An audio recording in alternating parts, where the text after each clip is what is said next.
Now, our interview with former President Clinton. This week, he hosted his second annual Global Initiative Forum in New York. More than $7 billion was pledged to tackle some of the worst problems in developing countries, such as poverty, disease, and climate change. As part of the conference, Mr. Clinton agreed to his first one-on-one interview ever on Fox News Sunday. The ground rules were simple. 15 minutes for our sit-down, split evenly between the global initiative and anything else we wanted to ask. But as you'll see now in the full, unedited interview, that's not how it turned out. Mr. President, welcome to Fox News Sunday. Thanks. In a recent issue of The New Yorker, you say, quote, "I'm 60 years old and I damn near died, and I'm worried about how many lives I can save before I do die." Is that what drives you in your effort to help in these developing countries? Yes, I really, but I don't mean, that sounds sort of morbid when you say it like that. I mean, I actually... No, you said it. But, yeah, but the way I said it, the tone in which I said it was actually almost whimsical and humorous. That is, this is what I love to do. It is what I think I should do. That is, I have had a wonderful life. I got to be president. I got to live the life of my dreams. I dodged a bullet with that heart problem. And I really think I owe it to my fellow countrymen and people throughout the world to spend time saving lives, solving problems, helping people see the future. But as it happens, I love it. I mean, I feel it's a great gift. It's a rewarding way to spend my life. Someone asked you, and I don't want to, again, be too morbid, but this is what you said. He asked you if you could wind up doing more good as a former president than as a president. And you said, only if I live a long time. Yeah, that's true. How do you rate, compare the powers of being in office as president and what you can do out of office as a former president? Well, when you're president, you can operate on a much broader scope. So, for example, you can simultaneously be trying to stop a genocide in Kosovo, make peace in the Middle East, pass a budget that gives millions of kids a chance to have after-school programs and has a huge increase in college aid at home. In other words, you got a lot of different moving parts, and you can move them all at once. But you're also more at the mercy of events. That is, President Bush did not run for president to deal with 9/11, but once it happened, it wasn't as if he had an option. Once I looked at the economic, I'll give you a much more mundane example. Once I looked at the economic data, the new data, after I won the election, I realized that I would have to work much harder to reduce the deficit and therefore would have less money in my first year or two to invest in things I wanted to invest in. So what is it that you can do as a former president? So what you can do as a former president is you don't have the wide range of power, so you have to concentrate on fewer things. But you are less at the mercy of unfolding events. So if I say, look, we're going to work on the economic empowerment of poor people, on fighting AIDS and other diseases, on trying to bridge the religious and political differences between people, and on trying to, avoid the worst calamities of climate change and help to revitalize the economy in the process, I can actually do that. I mean, because tomorrow when I get up, if there's a bad headline in the paper, it's the President Bush's responsibility, not mine. That's the joy of being a former president. And it is true that if you live long enough and you really have great discipline in the way you do this, like this CGI, you might be able to affect as many lives or more for the good as you did as president. When we announced that you were going to be on Fox News Sunday, I got a lot of email from viewers, and I got to say I was surprised. Most of them wanted me to ask you this question. Why didn't you do more to put bin Laden and al-Qaeda out of business when you were president? There's a new book out I suspect you've already read, called The Looming Tower. And it talks about the fact that when you pulled troops out of Somalia in 1993, bin Laden said, "I have seen the frailty and the weakness and the cowardice of U.S. troops." Then there was the bombing of the embassies in Africa and the attack on the coal. Okay, let's just go through it. May I just finish the question, sir? And after the attack, the book says that bin Laden separated his leaders, spread them around because he expected an attack, and there was no response. I understand that hindsight is always 20/20. No, let's talk about it. But the question is, why didn't you do Okay, more, connect the dots, and put them out of business? All right, let's talk about it. I will answer all those things on the merits, but first I want to talk about the context in which this arises. I'm being asked this on the Fox network. ABC just had a right-wing conservative running their little pathway to 9/11, falsely claiming it was based on the 9/11 Commission report, with 3 things asserted against me directly contradicted by the 9/11 Commission report. And I think it's very interesting that all the conservative Republicans who now say I didn't do enough claimed that I was too obsessed with bin Laden. All of President Bush's neocons thought I was too obsessed with bin Laden. They had no meetings on bin Laden for 9 months after I left office. All the right-wingers who now say I didn't do enough said I did too much. Same people. They were all trying to get me to withdraw from Somalia in 1993 the next day after we were involved in Black Hawk Down, and I refused to do it and stayed 6 months and had an orderly transfer to the United Nations. Okay, now let's look at all the criticisms. Black Hawk Down, Somalia. There is not a living soul in the world who thought Osama bin Laden had anything to do with Black Hawk Down, or was paying any attention to it, or even knew Al-Qaeda was a going concern in October of '93. I understand. No, wait. Don't tell me this. You asked me why did I do more to bin Laden. There was not a living soul. All the people who now criticize me wanted to leave the next day. You brought this up, so you get an answer. But you I'm can't perfectly happy to. All right. Secondly, bin Laden says that bin Laden may have said bin Laden says but it showed the weakness of the United States. But it would have shown the weakness if we'd left right away. But he wasn't involved in that. That's just a bunch of bull. That was about Muhammad Adid, a Muslim warlord, murdering 22 Pakistani Muslim troops. We were all there on a humanitarian mission. We had no mission, none, to establish a certain kind of Somali government or keep anybody out.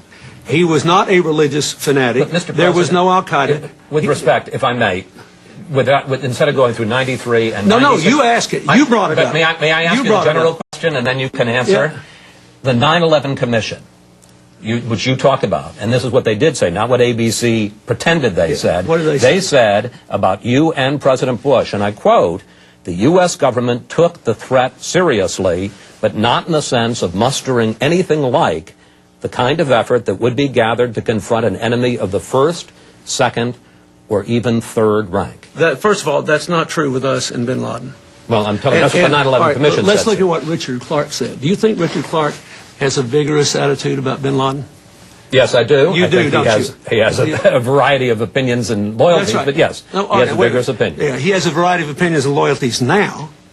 But let's look at the facts. He worked for Ronald Reagan. He was loyal to him. He worked for George H.W. Bush. He was loyal to him. He worked for me, and he was loyal to me. He worked for President Bush. He was loyal to him. They downgraded him and the terrorist operation. Now, look what he said. Read his book and read his factual assertions. Not opinions, assertions. He said we took vigorous action after the African embassies.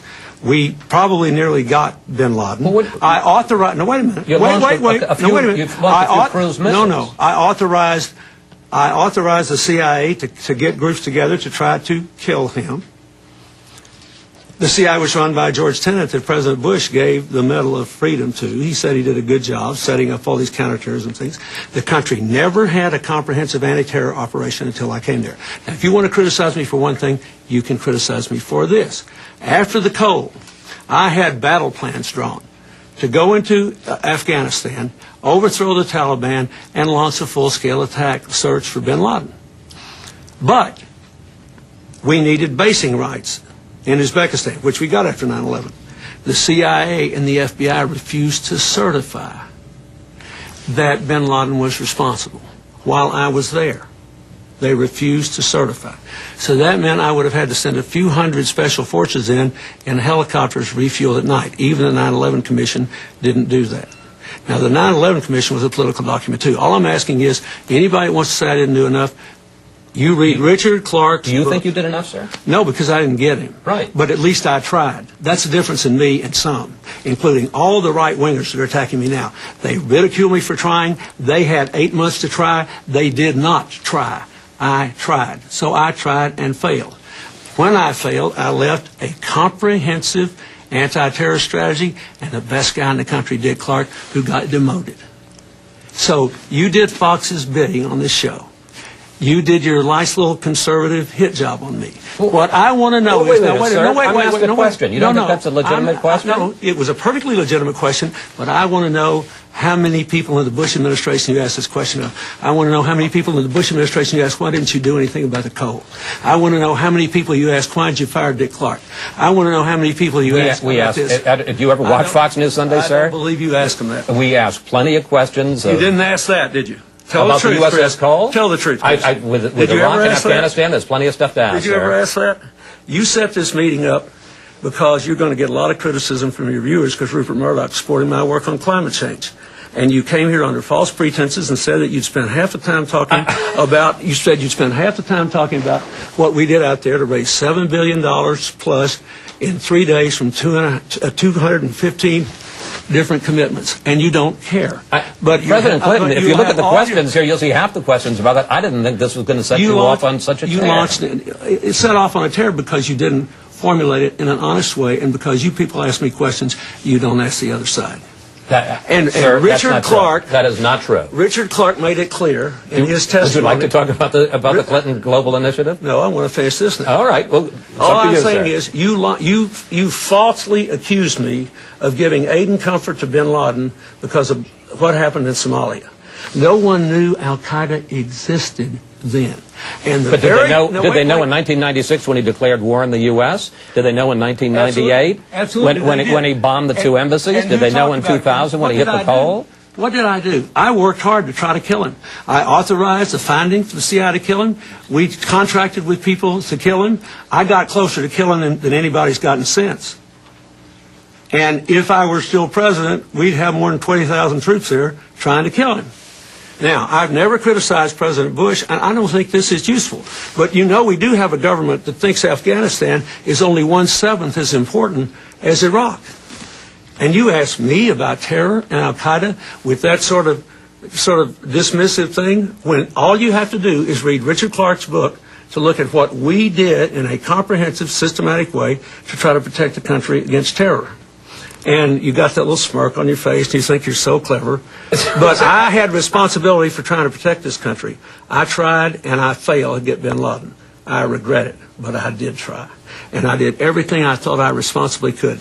The entire military was against sending special forces into Afghanistan and refueling by helicopter.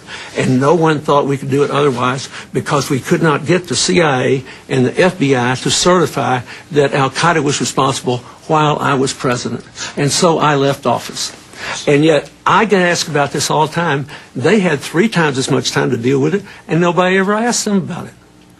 I think that's strange. Can I ask you about the Clinton Global Initiative? You can. I always intended to, sir. No, you intended, though, to move your bones by doing this first, which is perfectly fine. But I don't mind people asking me. I actually talked to the 9/11 Commission for 4 hours, Chris, and I told them the mistakes I thought I made. And I urged them to make those mistakes public because I thought none of us had been perfect. But instead of anybody talking about those things, I always get these clever little political deals where they ask me one set of questions and the other guy's another set. And it always comes from one source. And so... I really want to ask you about the Clinton Global Initiative, but what's the source? I mean, you seem upset, and I am upset because... And I can tell you, I'm asking you this in good faith because it's on people's minds, sir. Well, that's right. There's a reason it's on people's minds. That's the point I'm trying to make.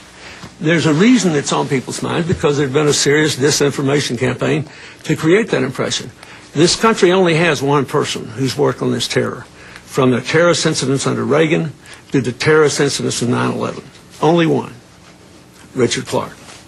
And all I say to anybody is, if you want to know what we did wrong or right, or anybody else did, read his book. The people on my political right who say I didn't do enough spent the whole time I was president saying, why is he so obsessed with bin Laden? That was Wag the dog when he tried to kill them. My Republican Secretary of Defense, and I think I'm the only president since World War II to have a Secretary of Defense of the opposite party.